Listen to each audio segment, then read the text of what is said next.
હે ઈશ્વર, હે મારા નાથ, એવી તો અમારા ખેડૂતી હું ભૂલ થઈ ગઈ જેની એવડી મોટી સજા અમને આપી. તમારે બેઠા બેઠા હું રડો, તમારા છોકરા પિન્ટુને શોટ લાગ્યો હે. હે ક્યાં છે મારો અરે પિન્ટુ? એને ગામના 3-4 લોકો નજીકના હોસ્પિટલ લઈ ગયા. હાલો તમે જલ્દી હાલો. પિન્ટુ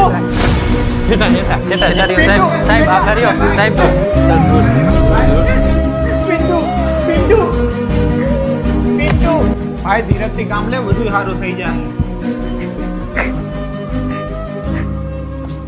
ડોક્ટર સાહેબ મારો પિન્ટુ હાજો તો થઈ જાય ને? જો પેશન્ટની કન્ડિશન બહુ ક્રિટિકલ છે અને કરંટ લાગવાથી મગજમાં બહુ ગંભીર ઈજા થઈ છે. તો હવે ડોક્ટર સાહેબ તમે 15 લાખ રૂપિયા જમા કરાવશો પછી ઓપરેશન ચાલુ થશે. પણ સાહેબ મારા જેવો ખેડૂત 15 લાખ રૂપિયા તો તાત્કાલિક ક્યાંથી?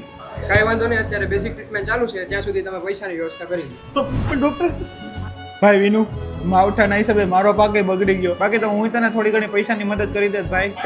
કાંઈ વાંધો નહીં રમલા, એ તો હું ક્યાંકથી મેળ કરી લીધી. પિન્ટુન પપ્પા શું થયું? પિન્ટુન પપ્પા શું થયું? પિન્ટુન પપ્પા હું ગોતો છો? તમને કહું છું આપણા પિન્ટુને ચોટ લાગ્યો એટલે દવાખાને એને ઓપરેશન માટે 15 લાખ રૂપિયાની જરૂર છે.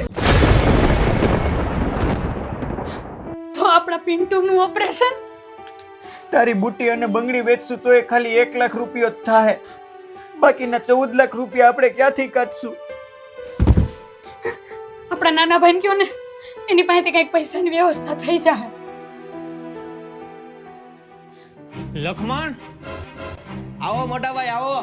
લખમણ પિન્ટુને થાંભલે ચોટ લાગ્યો ને તે એને માથામાં જાજુ એવું લાગી ગયું છે. ડોક્ટરે કીધું કે એના ઓપરેશન માટે 15 લાખ રૂપિયા જોહે. તે થોડાક પૈસાની જરૂર હતી ભાઈ. પણ મોટા ભાઈ તમને ખબર આ વખતે માવઠાના હિસાબે બધાયના ભાગ બગડી ગયા છે. મારો ભાગ બગડી ગયો, બાકી તો તમને હું પૈસા આપી દેત. પણ ભાઈ થોડાક પૈસાનો ટેકો થઈ જાત ને તો. અરે મોટા ભાઈ, પિન્ટુ મારા દીકરા જેવો જ છે. મારી પાસે પૈસા હોત તો તમને આપી દેત હું.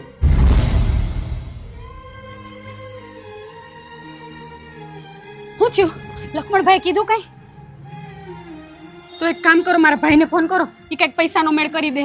તારા ભાઈની પરિસ્થિતિ આપણા કરતા નબળી છે. એને ખોટો હેરાન નથી કરવો. અને આમે હવે આપણી પાસે ખાલી એક જ રસ્તો છે. હું